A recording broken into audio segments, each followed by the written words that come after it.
నమస్తే. నేను మీ అంబటి రాంబాబుని మాట్లాడుతున్నాను. ఆర్‌జీవి రామ్ గోపాల్ వర్మ. రాము అని పిలుస్తారు, వర్మ అని పిలుస్తారు. సెన్సేషనల్ సినీ డైరెక్టర్. 'శివ' అనే సినిమాతో 1989లో రంగప్రవేశం చేసి సెన్సేషనల్ హిట్ ఇచ్చి తెలుగు ప్రజల హృదయాలను దోచుకున్నటువంటి వ్యక్తి వర్మ. ఆ తర్వాత అనేక సినిమాలు తీశాడు. చివరికి బాంబే కేంద్రంగా చేసుకుని కూడా హిందీ సినిమాలు చాలా అద్భుతమైన సినిమాలు తీశాడనేది అందరికీ తెలిసినటువంటి సత్యం. 'శివ' తర్వాత 'క్షణం క్షణం', 'గాయం', అదేవిధంగా అమితాబ్ బచ్చన్తో 'సర్కార్' అనే చిత్రం, 'కంపెనీ' అనే చిత్రం, ఇట్లా ఒకటి కాదు రెండు కాదు అనేకమైన చిత్రాలు. 'మనీ మనీ' అనేది ఒక చిత్రం. ఇట్లా ఒక సెన్సేషనల్, ఒక వైవిధ్యం కలిగినటువంటి చిత్రాలు తీయటంలో రామ్ గోపాల్ వర్మ చాలా దిట్ట. సరే, వైవిధ్యం గల చిత్రాలు 'సర్కారు', 'క్షణం క్షణం' ఇలాంటి చిత్రాలు తీస్తే పెద్ద వివాదాలున్నా వివాదాలు కాదనే చెప్పాలి. తరువాత పొలిటికల్ సినిమాలు, పొలిటికల్ సెటైర్లు 'లక్ష్మీ ఎన్టీఆర్', 'రక్త చరిత్ర', 'వంగవీటి', 'వ్యూహం' లాంటి తెలుగు చిత్రాలు కూడా తీశాడు. అవి కాస్త వ్యంగ్యంగాను, కొన్ని సందర్భాల్లో కొన్ని సినిమాల్లో తెలుగుదేశం పార్టీని, చంద్రబాబు నాయుడు గారిని, చంద్రబాబు నాయుడు గారి అబ్బాయిల మీద చాలా సెటైరిక్ సీన్స్ కూడా ఉన్నాయి. ఇది బహుశా తెలుగుదేశం పార్టీకి కొంత బాధ కలిగించి ఉండవచ్చు.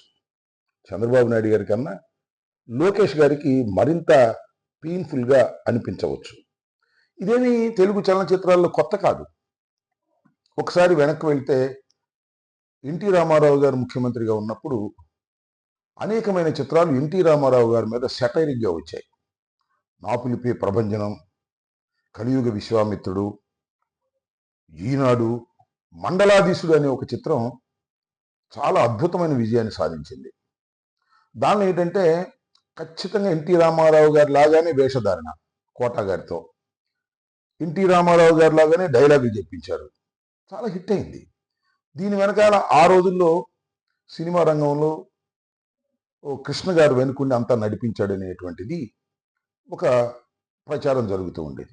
అలా పూర్వం కూడా చాలా వ్యంగ్య చిత్రాలు తీసి ప్రజల మధ్యకు తీసుకువెళ్ళినటువంటి సందర్భాలు తెలుగు చలనచిత్ర సీమలో ఉన్నాయి. తెలుగు చలనచిత్ర సీమలోనే కాదు, ఈవెన్ తమిళనాడులో కానీ కర్ణాటకలోనే కానీ పొలిటికల్ సినిమాలు చాలా ఉన్నాయి, చాలా సెటైరిక్గా ఉన్నాయి. చాలామంది పెద్ద పెద్ద నాయకుల మీద విమర్శలు, వ్యంగ్యాలు చాలా ఉన్నాయి. ఇవన్నీ నేను ఒక మాట చెప్తాను ఇక్కడ. ఎన్టీ రామారావు గారి మీద అంత సెటైరిక్ సినిమాలు తీసిన తర్వాత అధికారంలోకి వచ్చాడు. వచ్చిన తర్వాత ఎవరిని వేధించలేదే, ఎవరిని లోపల వేయలేదే, ఎవరిని కేసులు పెట్టి వారిని హింసించేటటువంటి ప్రయత్నం చేయాలి. కానీ ఇవాళ రాష్ట్రంలో జరుగుతుంది ఏంటి? రామ్ గోపాల్ వర్మ చాలా వైవిధ్యం కలిగినటువంటి సినిమా డైరెక్టరే కాకుండా జీవితం కూడా చాలా వైవిధ్యంగా ఉంటుంది, చాలా విచిత్రంగా ఉంటుంది, చాలా సెటైరిక్గా ఉంటుంది. ఒక మాటలో చెప్పాలంటే అసలు రామ్ గోపాల్ వర్మ నువ్వు ఎందుకు జీవిస్తున్నావు అంటే, నా కోసమే నేను జీవిస్తున్నాను, ఒకటి కోసం నాకు జీవించాల్సిన అవసరం ఏంటి అంటాడు. ఏది చెప్పాలన్నా కూడా వెనక ముందు వాడడు. తన మనసులో ఏముందో అదే చెప్పేస్తాడు. అది భూతైనా చెప్తాడు, నిజమైనా చెప్తాడు. అవును, అది నిజం, నిజం కాబట్టి చెప్తాను, అబద్ధం ఎందుకు ఆడాలి అనేటువంటి తరహాలో చాలా చిత్రంగా ఉంటాడు. చాలా మందికి నచ్చుతాడు, కొంతమందికి నచ్చడు. అది ఒక రకమైనటువంటి ప్రవర్తన. ఆ ప్రవర్తన ఎవరు నిర్దేశించలేరు, తన్ను తానే నిర్దేశించుకుంటానని చెప్పేటటువంటి వ్యక్తిత్వం అతనిది. ఒక ప్రత్యేకమైన వ్యక్తిత్వాన్ని ఆవిష్కరించుకున్నటువంటి ఒక చలనచిత్ర ప్రముఖుడు రామ్ గోపాల్ వర్మ. ఈరోజు రామ్ గోపాల్ వర్మ మీద ఎందుకు మాట్లాడవలసి వస్తుందంటే, రామ్ గోపాల్ వర్మ మీద తెలుగుదేశం పార్టీ వారు ఒక కేసు పెట్టారు. అదేంటంటే, ఎవరో ఒక రామలింగం మండల టీడీపీ కార్యదర్శి ఫిర్యాదు మేరకు ఆయన మీద మద్దిపాడులో, ప్రకాశం జిల్లా మద్దిపాడులో ఒక కేసు రిజిస్టర్ చేశారు. ఆ కేసు ఏమని రిజిస్టర్ చేశారంటే, వ్యూహం చిత్రానికి ముందు, అంటే తెలుగుదేశం పార్టీ అధికారంలోకి రాకముందు, వైఎస్ఆర్ కాంగ్రెస్ పార్టీ అధికారంలో ఉన్నప్పుడు వ్యూహం అనే ఒక చిత్రాన్ని తీయటంలో దాన్ని ఆయన ట్విట్టర్లో చంద్రబాబు నాయుడు గారిని, లోకేష్ గారిని, వారి సతీమణి బ్రాహ్మణ గారిని వ్యంగ్యంగా చిత్రాలు పెట్టి పోస్ట్ చేశాడు అనేటువంటి ఉద్దేశంతో. అది వైఎస్ఆర్ కాంగ్రెస్ పార్టీ అధికారంలో ఉన్నప్పుడు తన చిత్రాన్ని ప్రమోట్ చేసుకోవడానికి వ్యంగ్యంగా పెట్టాడనేటువంటి ఉద్దేశంతో ఆయన మీద ఇప్పుడు కేసు పెట్టారు. పెట్టిన వారెవరు? తెలుగుదేశం పార్టీకి చెందినటువంటి ఆ మండలానికి కార్యదర్శిగా ఉన్నటువంటి వ్యక్తి చేత కేసు పెట్టించారు. కేసు పెట్టించటమే తడుబాయ, రిజిస్టర్ చేశారు. రిజిస్టర్ చేయటమే తడుబాయ, నోటీస్ ఇచ్చారు. వాళ్ళు వెళ్ళి ఆయన పట్టుకురావాలని, పోలీస్ స్టేషన్లో కూర్చోబెట్టాలని, తర్వాత ఏదేదో చేయాలనేటువంటి ఒక ఆలోచన వారికి ఉన్నట్టుగా ఉంది. దీనిలో నాకు అర్థమవుతుంది ఏంటంటే, వ్యూహంలో అక్కడక్కడ కాస్త వ్యంగ్యంగా, ముఖ్యంగా లోకేష్ బాబు గారిని పప్పు అనే పదాన్ని అక్కడక్కడ వాడినట్టుంది. దాన్ని గుర్తుపెట్టుకుని లోకేష్ బాబు గారు ఏమంటున్నారంటే, నన్ను పప్పు అన్న వాళ్ళ తుప్పంతా వదిలిగొట్టేస్తానంటున్నాడు. ప్రత్యేకంగా రెడ్ బుక్ని ప్రత్యేకంగా రాశారు. ఇవాళ రాష్ట్రంలో రెడ్ బుక్ అమల్లో ఉంది. సోషల్ మీడియాలో ఎవరైతే ఏదైతే పోస్టులు పెడుతున్నారో, ఎవరైతే సినిమాలు తీసి వ్యంగ్యంగా మాట్లాడుతున్నారో వాళ్ళందరినీ తీసుకొచ్చేసి పోలీస్ స్టేషన్లో పెట్టేసి ఏదేదో చేసేయాలనేటువంటి ఉగ్రరూపంతో ఎర్రబుక్కు ధరించినటువంటి ఈ ప్రభుత్వం పనిచేస్తుంది. చాలా ఆశ్చర్యంగా ఉంది కదా. ఇలాంటి చిన్న చిన్న విషయాలకి, ఇలాంటి చిన్న చిన్న చేష్టలకి పెద్ద పెద్ద శిక్షలు వేసేటటువంటి కార్యక్రమం మీరు చేస్తున్నారు.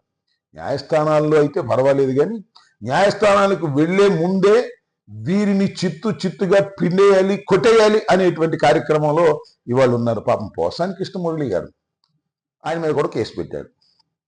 ఆయన కాస్త మెత్తబడ్డాడు అనుకుంటా, ఏదేదో సర్దుకునేటువంటి కార్యక్రమం చేస్తుంది. ఎందుకంటే అందరూ ధైర్యంగా ఉండలేరు కదా. సినిమా ఫీల్డ్లో ఉండేవారు, వారి కుటుంబాలు, వారి వ్యవహారాలు ఉంటాయి, భార్య పిల్లలు. ఆయన మెత్తబడితే మెత్తబడొచ్చు తప్ప మారిపోడు కదా, మారలేడు కదా. అలాగే ఇవాళ రామ్ గోపాల్ వర్మ గారిని కూడా ఏదో చేసి మెత్తబరచాలనో లొంగించుకోవాలనో ప్రయత్నం చేస్తున్నారు పిచ్చితనంగా. నేను ఒకటే మాట చెప్తా, రామ్ గోపాల్ వర్మ మీద కేసు పెట్టాడు. కేసులో ఉన్న పత్రాలు ఇవ్వాలి కదా. ఏం కేసు పెట్టాము, ఎలా పెట్టాము, ఎఫ్ఐఆర్ ఏంటి, దానిలో అభియోగాలు ఏంటి, అవేమీ ఇవ్వరట. ఈ లోపల రామ్ గోపాల్ వర్మ గారు కోర్టుకు వెళ్ళాడు. కోర్టుకు వెళ్తే కోర్టు వారు ఏమన్నారంటే క్వాష్ చేయడానికి అంగీకరించలేదు. తర్వాత బెయిల్ పిటిషన్కి వెళ్ళాడు. Bail is pending in the high court. మరి ఏం జరుగుతుందో చూడాలి.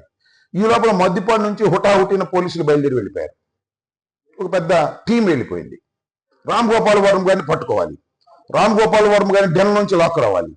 రామ్ గోపాల్ వర్మ గారు డెన్లో ఉన్నాడా లేదా? చిత్రం ఏంటంటే, కొంతమంది డెన్లోనే ఉన్నారని, కొంతమంది పారిపోయారని, కొంతమంది ఇతర రాష్ట్రాలకు వెళ్ళిపోయారని, అసలు రామ్ గోపాల్ వర్మ పిరికితనంగా పోలీసులు వస్తే పారిపోయాడు అనేటువంటి ప్రయత్నాలు చేస్తున్నారు అనేది పత్రికల్లో లేదా మరొక చోట రాయిస్తున్నారు. ఇంకో అంశం ఏంటంటే, రామ్ గోపాల్ వర్మ గారు ఎక్కడా లేరు, ఇంట్లోనే ఉన్నారనే మాట ఒకటి, రెండోది ఎవరో ఫామ్ హౌస్లో ఉన్నారనే మాట ఒకటి. మొత్తానికి నేను అంతా హల్చల్ చేశారు, ఆయన చుట్టూరా తిరిగారు పోలీసులు, కానీ అరెస్ట్ చేయలేదు. ఇవాళ కోర్టులో ఉంది. కోర్టులో ఏం జరుగుతుందో చూడాలి. ఇంతకీ నేను అనేది ఏంటంటే, రామ్ గోపాల్ వర్మ అనేటటువంటి ఒక ప్రముఖ చలనచిత్ర దర్శకుడు పెద్ద తప్పు చేశాడు అనేటువంటి భావనతో ఇవాళ మీరు ఉంటున్నారంటే చాలా దురదృష్టకరమైనటువంటి పరిణామం. నేను ఒకటి మనవి చేస్తున్నాను, మా మీద పోస్టులు ఎన్ని పెట్టారు, దాని మీద యాక్షన్ తీసుకోరే. నేను చాలా సందర్భాల్లో చెప్పాను, నిన్న కూడా చెప్పాను, నేను ఎస్పీ గారిని కలిసి చెప్పి మేము కంప్లైంట్స్ ఇచ్చాం. నా మీద పోస్టులు పెట్టిన మీద కంప్లైంట్స్ ఇచ్చాం. వ్యంగ్యంగా కాదు, బూతులతో పెట్టినటువంటి కంప్లైంట్స్ ఇచ్చాం. కేసు రిజిస్టర్ చేయాలి. కానీ ఈయన ఎవరో ముత్తుపల్లి లింగయ్య అంట, ఆయన ఇవ్వగానే కేసు రిజిస్టర్ చేశాడు. చకచకా నడిచిపోతుంది. అధికారం మీ చేతిలో ఉందని, ఎవరినైనా కూడా హింసించవచ్చునని, కేసులు పెట్టి భయపెట్టవచ్చునని భావించటం అనేది సర్వవేళలా నిజం కాదు అనే విషయాన్ని మీరు దయచేసి గుర్తుపెట్టుకోవాలి.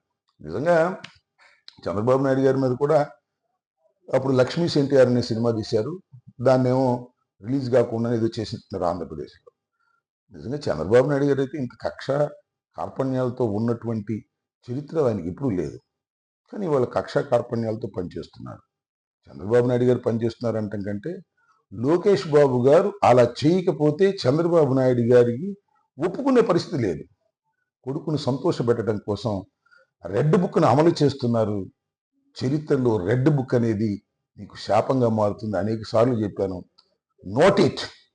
రెడ్ బుక్ అనేది లోకేష్కు శాపంగా మారబోతుంది. ఈ రెడ్ బుక్కే మిమ్మల్ని తుదకంటూ వెంటబడుతుంది.